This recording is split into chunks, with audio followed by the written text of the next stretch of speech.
हम सबकी personality, capacity और एबिलिटीज़ अलग अलग होती हैं और अपनी लाइफ में आने वाली मुश्किल सिचुएशंस को डील करने के तरीके भी अलग होते हैं और ये सब होता है हमारे माइंडसेट की वजह से।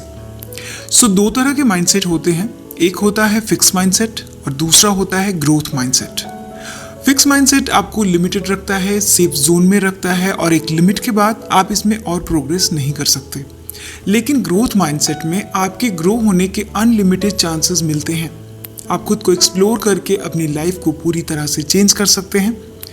आप अपनी लाइफ को कैसे जीते हैं इसमें भी आपका माइंडसेट एक इम्पॉर्टेंट रोल निभाता है। अब सवाल ये है कि क्या ऐसा पॉसिबल है कि हम अपनी कैपेसिटी और पोटेंशियल को पुश कर सकते हैं, बढ़ा सकते हैं? क्या ऐसा हो सकता है कि हमारा माइंडसेट फिक्स माइंडसेट से चेंज होकर ग्रोथ माइंडसेट में बदल जाए? सो गाइस, अगर आप अपने माइंडसेट को चेंज करना चाहते हैं, डेवलप करना चाहते हैं, तो फिर उसमें आपको रेगुलरली चेंजेस की ज़रूरत पड़ती है ताकि आप अपनी एबिलिटीज़ का पूरा यूज़ कर सकें। फिक्स माइंडसेट को कंट्रोल करने के लिए ग्रोथ माइंडसेट आपकी इसमें हेल्प कर सकता है। तो आज के इस वीडियो में हम ग्रोथ माइंडसेट के लिए कुछ खास स्ट्रेटजीज़ के बारे में बात करने वाले हैं जो कि ग्रोथ माइंडसेट को डेवलप करने में हमारी बहुत हेल्प करते हैं। लेकिन वीडियो को स्टार्ट करने से पहले एक छोटी सी रिक्वेस्ट है गाइस कि अगर आप मेरे चैनल पे पहली बार आए हैं तो चैनल को सब्सक्राइब करके बेल आइकन को ज़रूर प्रेस कर लें। यहाँ पर आपको ऐसी ही वैल्यूएबल वीडियोस देखने को मिलती रहती हैं। तो चलिए वीडियो को स्टार्ट कर लेते हैं। तो सबसे पहले स्ट्रेटजीज है कि लाइफ में आने वाले चैलेंजेस को खुद के ग्रोथ के लिए अपॉर्चुनिटी की तरह देखना और एक्सेप्ट करना शुरू कर दीजिए। किसी भी प्रॉब्लम, चैलेंज या फिर हर्डल से बचने की जगह हमें इस रिस्क को अपने सेल्फ इम्प्रूवमेंट के लिए एक अपॉर्चुनिटी की तरह देखना चाहिए, क्योंकि जब प्रॉब्लम्स हम फेस करते हैं, उन्हें सॉल्व करते हैं, तो ये हमें कुछ नया सिखाती हैं। हम मैच्योर और स्मार्ट बनते हैं। फॉर एग्जाम्पल, अगर आपको पब्लिकली स्टेज पर बोलने में नर्वसनेस फील होती है या कॉन्फिडेंटली आप नहीं बोल पाते हैं या फिर आप डरते हैं, तो ऐसे में हमें उस काम को मना करने की जगह अपने आप को अच्छे से प्रेजेंट करने की पूरी कोशिश करनी चाहिए और इसके लिए खुद को मौका देना बहुत ज़रूरी है। सो ऐसे चैलेंजेस को फेस करें और ऐसी अपॉर्चुनिटीज़ को ढूंढें जिनके लिए आपको अपने कंफर्ट जोन से बाहर जाने की ज़रूरत पड़ती है। अपनी कैपेबिलिटीज़ को बढ़ाने के लिए खुद को मजबूत करना बहुत ज़रूरी है। नहीं तो अगर आप चैलेंजेस को इग्नोर करते ही रहेंगे और एक ही जगह पर बने रहेंगे तो ये आपको कभी भी ग्रो नहीं होने देगा। दूसरी स्ट्रेटजीज, अपने क्रिटिसिज्म और रिएक्शन से सीखें। किसी ने आपसे कुछ कहा या आपको कुछ बताया, तो चाहे वो सही ही क्यों ना हो, हम या तो उसे नेगेटिवली लेते हैं या फिर उसे इग्नोर करते हैं। लेकिन हमें लोगों के क्रिटिसिज्म या फिर बैड नेगेटिव रिएक्शंस को इग्नोर करना या फिर उसे अपोज करने की जगह उसे ऑनेस्टली एक्सेप्ट करने की ज़रूरत है। और तब खुद को एग्जामिन कीजिए, खुद से पूछिए कि इसमें कोई पॉजिटिव चेंजेस किए जा सकते हैं। फॉर एग्जाम्पल, अगर आपका कोई फ्रेंड आपको किसी बैड हैबिट के लिए कहता है या समझाता है, तो उस पर गुस्सा होने या फिर उसे कुछ सुनाने से अच्छा है कि आप उसकी बात या एडवाइस पर ध्यान दें और आप ये देखें कि कहाँ पर आप उसमें चेंज कर सकते हैं, कहाँ उसमें इम्प्रूवमेंट की जा सकती है। फिर गलती कहाँ हो रही है ये आप बिल्कुल जान पाएंगे। सो क्रिटिसिज्म को अगर हम पॉजिटिवली एक्सेप्ट करें तो हमारे सेल्फ डेवलपमेंट के लिए ये बहुत ही अच्छा होता है। हाँ, बस एक बात का ज़रूर ध्यान रखें कि वो क्रिटिसिज्म या एडवाइस सही भी हो। Next strategy, push your limits. कहते हैं कि नॉर्मली एक पर्सन अपनी पूरी लाइफ में अपने ब्रेन का सिर्फ 10 से 15% ही यूज़ करता है और अपनी लिमिट्स में ही रहना पसंद करता है। लेकिन जो लोग कुछ खास करते हैं, कुछ अलग करते हैं, कुछ अनोखा करते हैं, वो शायद हमसे अलग होते हैं क्योंकि उन्होंने खुद को लिमिटेड नहीं रखा। उन्होंने अपनी कैपेबिलिटीज़ को ब्रॉड किया, उसे बढ़ाया, अपनी नॉलेज को बढ़ाया और अपनी लिमिट्स को भी पुश किया। लेकिन ज़्यादातर लोग सेल्फ सेटिस्फाइड हो जाते हैं बहुत थोड़ी सी सक्सेस और अचीवमेंट्स को पाकर, क्योंकि उनके अकॉर्डिंग तो ये भी उनकी पहुंच से बहुत बाहर था, लेकिन फिर भी उन्होंने इसे किया। लेकिन चीज़ें, अपॉर्चुनिटीज़ और अचीवमेंट्स अनलिमिटेड हो सकती हैं अगर आप खुद को लिमिटेड ना रखें तो। सो गाइस, तुरंत ही सेल्फ सेटिस्फाई होने से बचना चाहिए और खुद को लगातार चैलेंजेस के लिए तैयार रखना चाहिए, क्योंकि चाहे आप ये ना भी कर रहे हों, लेकिन आपके आसपास ऐसे बहुत से लोग हैं जो बियॉन्ड द लिमिट जाकर अपनी सक्सेस को अचीव कर लेते हैं। अपनी स्मॉल विक्ट्रीज को भी सेलिब्रेट करना, किसी भी काम पर लगातार फोकस बनाए रखना, डेडिकेटेड रहना, इसके लिए भी तो मोटिवेशन और इंस्पिरेशन की ज़रूरत पड़ती है।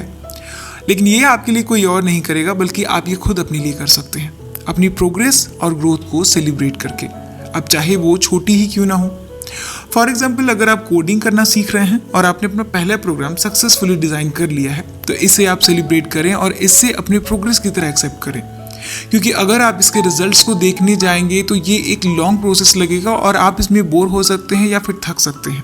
लेकिन अपनी स्मॉल विक्ट्रीज को भी दिल से सेलिब्रेट करने से आपका मन उस काम में लगा रहता है और आप मोटिवेटेड रहते हैं उसे लगातार आगे भी करने के लिए।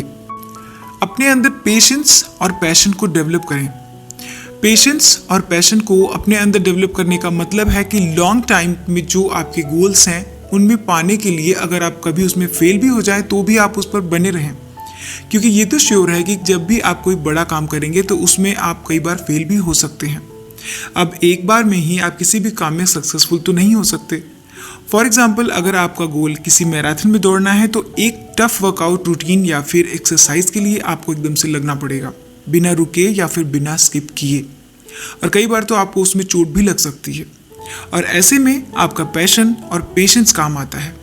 भले ही उस काम पर टिके रहना इतना आसान ना हो, बहुत मुश्किल हो, लेकिन छोटी छोटी फेलियर्स और चैलेंजेस से बाहर निकलें और अपने पेशेंस और प्रैक्टिस के थ्रू अपने गोल्स पर लगातार बने रहें। अगली स्ट्रेटजी, अपने फेलियर से सीखिए। जैसा कि पिछले स्ट्रेटजी में हमने बात की कि फेलियर ही हमें सिखाती है कि हम क्यों फेल हुए, क्या कमियां रह गई थी।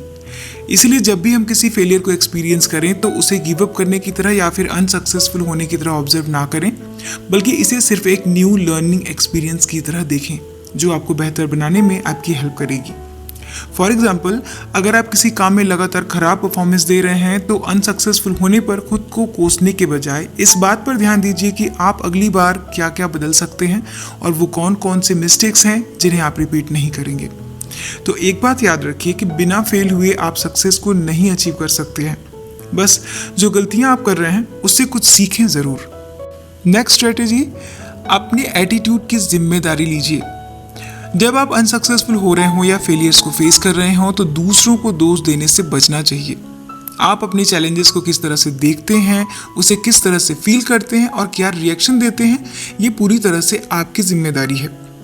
फॉर एग्जाम्पल, अगर आपको अपनी जॉब में इंक्रीमेंट या प्रमोशन नहीं मिलती तो आप इसके लिए सिर्फ अपने बॉस या अपने कोलीग्स को ही ब्लेम नहीं कर सकते, बल्कि इसके लिए तो आप अपने वर्किंग एटीट्यूड, अपने वर्किंग एथिक्स पर ध्यान दीजिए। इसीलिए आपका पॉइंट ऑफ एटीट्यूड और रिएक्शन पर खुद का कंट्रोल होना बहुत ज़रूरी है ताकि आगे चीज़ें बिगड़े नहीं।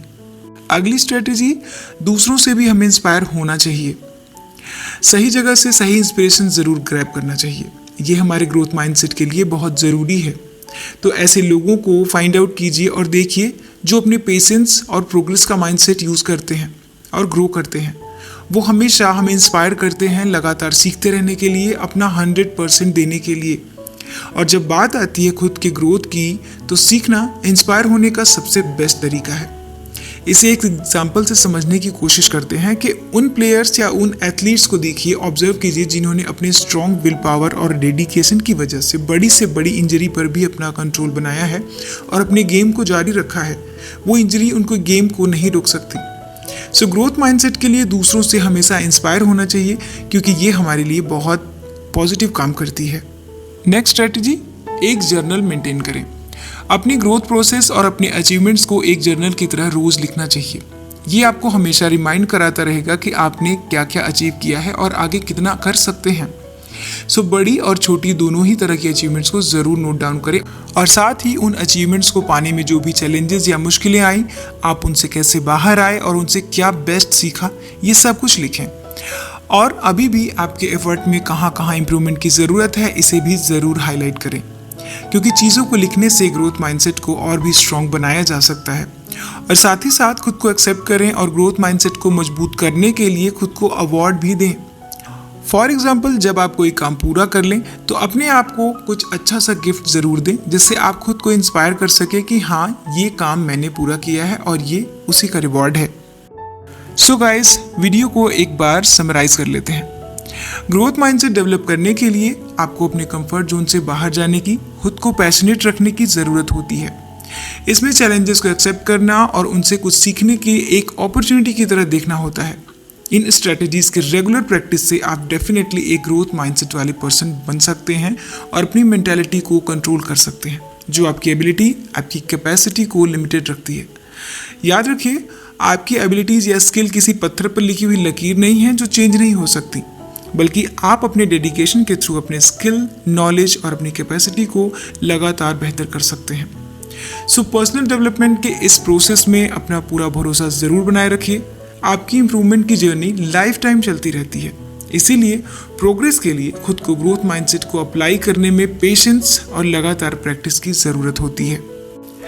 सो गाइज, आज के वीडियो में इतना ही। मुझे उम्मीद है वीडियो आपको अच्छी लगी होगी। वीडियो कैसी लगी मुझे कमेंट करें, पसंद आती है तो लाइक करें और इसी तरह की और भी वीडियोस को देखने के लिए चैनल को सब्सक्राइब कर लें।